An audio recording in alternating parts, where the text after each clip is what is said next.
क्या मोहन भागवत जी इसका समर्थन करते हैं कि पूर्वांचलियों का अपमान किया जाए, यूपी बिहार के लोगों का अपमान किया जाए, उनका वोट कटवाया जाए, उनको रोहिंग्या कहा जाए, उनको बांग्लादेशी कहा जाए?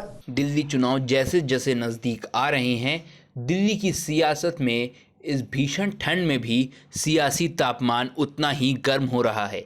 बीजेपी, कांग्रेस और आम आदमी पार्टी, तीनों पार्टियां यहां जोर शोर से चुनाव मैदान में ताल ठोंक कर एक दूसरे को कड़ी टक्कर दे रहे हैं। लेकिन इन दिनों बीजेपी और आप में वोटर लिस्ट में नाम कटवाने की जंग छिड़ी हुई है। वोटर लिस्ट से नाम कटवाने का आरोप आम आदमी पार्टी ने सड़क से संसद तक मामला सदन में उठा दिया। राज्यसभा में भी बीजेपी अध्यक्ष जेपी नड्डा और आप सांसद संजय सिंह में जोरदार बहस हो गई थी। मामला जेल भेजने तक पहुंच गया था। राज्यसभा में खूब हड़कंप मच गई थी। संजय सिंह ने प्रधानमंत्री तक को निशाने पर लेते हुए जमकर नारेबाजी कर दी थी, जो सोशल मीडिया पर खूब वायरल हुआ। देखिए, जब जेपी नड्डा और संजय सिंह में आपस में भिड़ंत हुई थी। कहीं ऐसा तो नहीं जिनके नाम काटे जा रहे हैं वो रोहिंग्या हैं? हमारे उत्तर प्रदेश के भाई, हमारे पूर्वांचल के भाई, हमारे यूपी बिहार के भाई जो 40-40 साल से दिल्ली में रह रहे हैं, अपने श्रम, अपने खून पसीने से दिल्ली को बना रहे हैं, आप उनको रोहिंग्या करें? आप उनको रोहिंग्या करें? हिम्मत कैसे हुई आपकी? हिम्मत कैसे हुई आपकी? आप बैठे, आप हमारे पूर्वांचल के भाइयों को रोहिंग्या कहेंगे? हिम्मत कैसे हुई आपकी? हिम्मत नहीं होनी चाहिए आपकी। आगे बोले। पूर्वांचल के लोगों को ये बांग्लादेशी कह रहे हैं। मैं नाम पढ़ रहा हूं। राम सिंह बसंत विहार में रहते हैं, उनका वोट कटवाया गया। राम बसंत विहार में रहते हैं। आप सब बैठिए। ये पता है सर, आपके सदन पर रखूंगा। ये हिंदू लोग हैं, हिंदू लोग हैं, इनका नाम राम है, इनका नाम राम है, राम, इनका नाम राम है, राम। प्लीज बैठे। छोटेलाल वर्मा, आप बैठे। छोटेलाल वर्मा, अंबेडकर नगर, बस्ती, आरके पुरम, दिल्ली, इनका नाम कटवाया गया। सोनिया, अंबेडकर नगर, बस्ती, आरके पुरम, इनका नाम कटवाने की अर्जी दी गई। संतोष कुमार, अंबेडकर नगर, बस्ती, आरके पुरम, इनका नाम कटवाने की अर्जी दी गई। आशा, अंबेडकर नगर, बस्ती, आरके पुरम, इनका नाम कटवाने की अर्जी दी गई। गीता, हरकेश, सुशील कुमार, नरेंद्र, सुमन, ये सारे नाम लेके आया हूं। ये हमारे यूपी के, बिहार के, ये दिल्ली में रहने वाले 40-40 साल पुराने रहने वाले लोग हैं। ये बांग्लादेशी नहीं है, ये रोहिंग्या नहीं है। इनको आपने रोहिंग्या और बांग्लादेशी कहा है। पूर्वांचल के लोग आपकी जमानतें जब्त कराएंगे दिल्ली के चुनाव में, देखना। सर, आप ही दिख रहे हैं, मेरी बात तो नहीं जा रही। बोलिए, आप ही बोल रहे हैं। सर, आपको मैंने नाम पढ़ के बता दिया। ये लिस्ट यहां रखूंगा और मैं चाहता हूं ये ऑथेंटिकेट करने के लिए आपने कहा मैं नाम दूंगा। इसकी उच्च स्तरीय जांच कराइए, कैसे इन लोगों के नाम कटवाने की अर्जी दी जा रही है। यही महाराष्ट्र में घोटाला किया इन लोगों ने, यही हरियाणा के अंदर घोटाला किया इन लोगों ने। ये चुनाव घोटाले से जीतना चाहते हैं। दिल्ली में ये चाल चलेगी नहीं, याद रखना। केजरीवाल और आम आदमी पार्टी यहाँ पे बैठी है, संविधान पर बोलिए। यहाँ पे ये चाल नहीं। संविधान पे बोल रहा हूँ। संविधान, चुनाव ही गड़बड़ कर देंगे, आगे बढ़िए। चुनाव ही गड़बड़ करेंगे तो संविधान कहां से बचेगा सर? चुनाव ही निपटाने पे लगे हुए हैं ये लोग। सर, दूसरी बात हुई दलितों के अधिकार की और बांग्लादेशी घुसपैठिया। सर, पिछले 10 साल से हिंदुस्तान में किसकी सरकार है सर? क्या यहाँ पे ट्रंप की सरकार है? क्या ओबामा की सरकार है? यहाँ पे, यहाँ 10 साल से किसकी सरकार है? 10 साल से यहाँ पे महामानव की सरकार है। महामानव की सरकार है 10 साल से। मैं महामानव से पूछना चाहता हूं, नरेंद्र मोदी जी से पूछना चाहता हूं, अमित शाह जी से पूछना चाहता हूं, सीमा की सुरक्षा किसके जिम्मे है?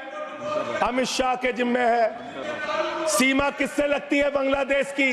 त्रिपुरा से लगती है, आसाम से लगती है, बंगाल से लगती है। कोई बांग्लादेशी त्रिपुरा से, बंगाल से, आसाम से, झारखंड पार करके, यूपी पार करके, बिहार पार करके दिल्ली कैसे आ गया? आप लोग घास छील रहे थे क्या? आपकी सरकार घास छील रही थी क्या? कैसे आ गए भाई यहाँ पे बांग्लादेशी? और 10 साल में 10 बांग्लादेशी घुसपैठिया दिल्ली से भगाया हो तो उसका नाम बता दो, उसका नाम बता दो। 10 साल में 10 बांग्लादेशी घुसपैठिया दिल्ली से भगाया हो तो उसका नाम बताओ ना। राजनीति क्यों करते हो?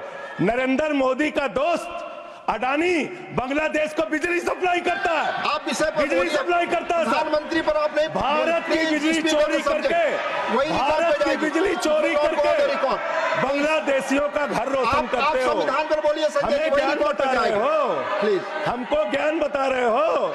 जो संजय सिंह जी ने कही कि फलाने राम फलाने राम फलाने राम, संविधान में, इलेक्शन कमीशन में पूरा अधिकार है किसी व्यक्ति को किसी के वोट कर ऑब्जेक्शन करने का, और ऑब्जेक्शन में रीज़न देने का होता है।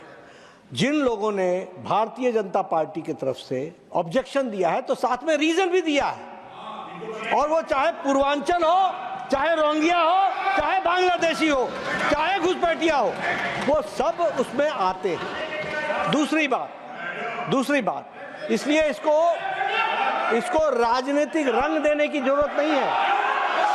इसको संजय जी प्लीज बैठिए। आप प्लीज बैठिए। मैं आपसे आग्रह करता हूं, संजय जी प्लीज बैठिए।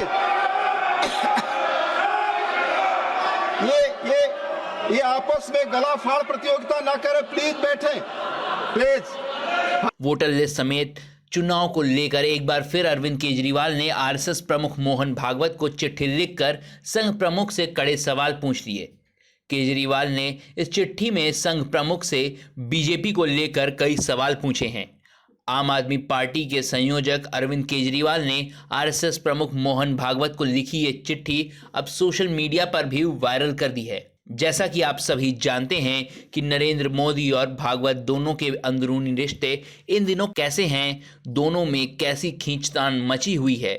बीजेपी के नए अध्यक्ष को लेकर भागवत और मोदी में अंदर ही अंदर खूब खींचतान मची हुई है। और दूसरी तरफ केजरीवाल लगातार आरएसएस प्रमुख को खत लिखकर प्रधानमंत्री नरेंद्र मोदी की शिकायत कर रहे हैं, जिससे बीजेपी केजरीवाल से खुन्नस खा रखी है और आम आदमी पार्टी अंदर ही अंदर मजे ले रही है। केजरीवाल ने अब मोहन भागवत को चिट्ठी लिखकर चुनाव से जुड़े कई मुद्दों पर सवाल पूछ डाले हैं। अरविंद केजरीवाल ने मोहन भागवत से पहले सवाल पूछा, बीजेपी ने पिछले दिनों में जो भी गलत किया, क्या आप आरएसएस प्रमुख होने के नाते उसका समर्थन करते हैं? बीजेपी के नेता खुलकर पैसे बांट रहे हैं, क्या आरएसएस वोट खरीदने का समर्थन करती है? बड़े स्तर पर दलित पूर्वांचली के वोट काटे जा रहे हैं। क्या आरएसएस को लगता है कि ये जनतंत्र के लिए सही है?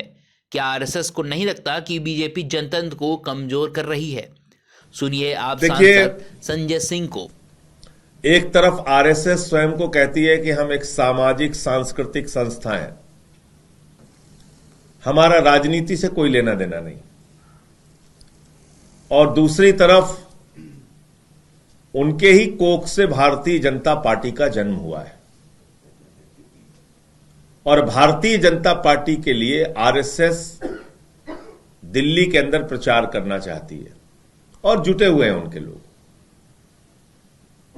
तो क्या यह पूछना गलत है कि हमारे पूर्वांचल के भाइयों का वोट कटवाया जा रहा है, दिल्ली के दलितों का वोट कटवाया जा रहा है? क्या यह आरएसएस की सहमति और समर्थन से हो रहा है? क्या मोहन भागवत जी इसका समर्थन करते हैं कि पूर्वांचलियों का अपमान किया जाए, यूपी बिहार के लोगों का अपमान किया जाए, उनका वोट कटवाया जाए, उनको रोहिंग्या कहा जाए, उनको बांग्लादेशी कहा जाए, दलितों का वोट कटवाया जाए, उनको रोहिंग्या और बांग्लादेशी कहा जाए? क्या इसका समर्थन करती है आरएसएस और मोहन भागवत जी? दूसरा प्रश्न, आप अपने आप को नैतिकतावादी सांस्कृतिक और सामाजिक संगठन कहते हैं। खुलेआम भारतीय जनता पार्टी का नेता 1100 रुपए बांट रहा है।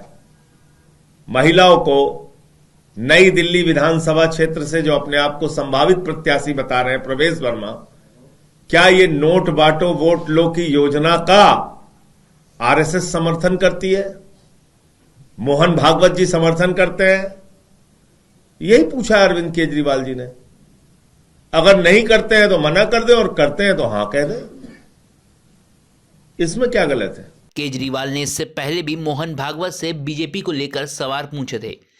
3 महीने पहले भी उन्होंने संघ प्रमुख को चिट्ठी लिखी थी। उस समय पूर्व सीएम ने उनसे 5 मुद्दों पर सवाल किए थे।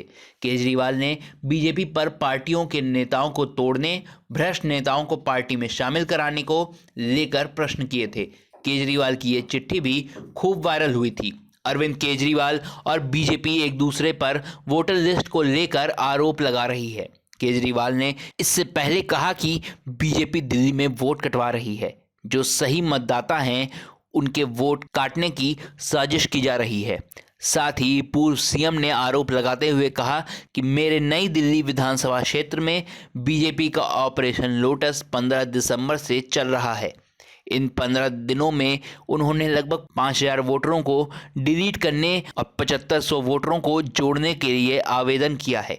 आपने जब बीजेपी पर आरोप लगाया तो बीजेपी कहां पीछे रहने वाली थी? उसने भी आप पर निशाना साधा। बीजेपी अध्यक्ष वीरेंद्र सचदेवा ने कहा कि 2014 में जब चुनाव हुए थे तब दिल्ली में वोटर्स की संख्या 1 करोड़ 19 लाख थी। इसके बाद 2015 में ये संख्या बढ़कर 1 करोड़ 33 लाख हो गई। बढ़े हुए 14 लाख लोगों को कौन लाया और कहां से आए, इसका कोई जवाब नहीं है। आम आदमी पार्टी ने दिल्ली चुनाव के लिए 70 की 70 सीटों पर उम्मीदवारों के नाम का ऐलान कर दिया है। सीएम आतिशी कालका जी से चुनाव लड़ रही हैं और पूर्व सीएम अरविंद केजरीवाल नई दिल्ली से मैदान में उतरे हैं। वहीं दूसरी तरफ अभी बीजेपी ने अपने पत्ते नहीं खोले हैं और उम्मीदवारों के नाम का ऐलान नहीं किया है। लेकिन आरोप और प्रत्यारोप का दौर जारी है और ऐसे में देखना होगा कि केजरीवाल की चिट्ठी का जवाब मोहन भागवत क्या देते हैं। तब तक के लिए आप हमारे साथ जुड़े रहिए और देखते रहिए न्यूज़ नशा, आदत हर खबर की। और आप हमसे जुड़े रहने के लिए सब्सक्राइब करें YouTube पर, फॉलो करें Twitter पर और लाइक करें Facebook पर। और ज्यादा जानकारी के लिए आपको टाइप करना होगा सिर्फ न्यूज़ नशा।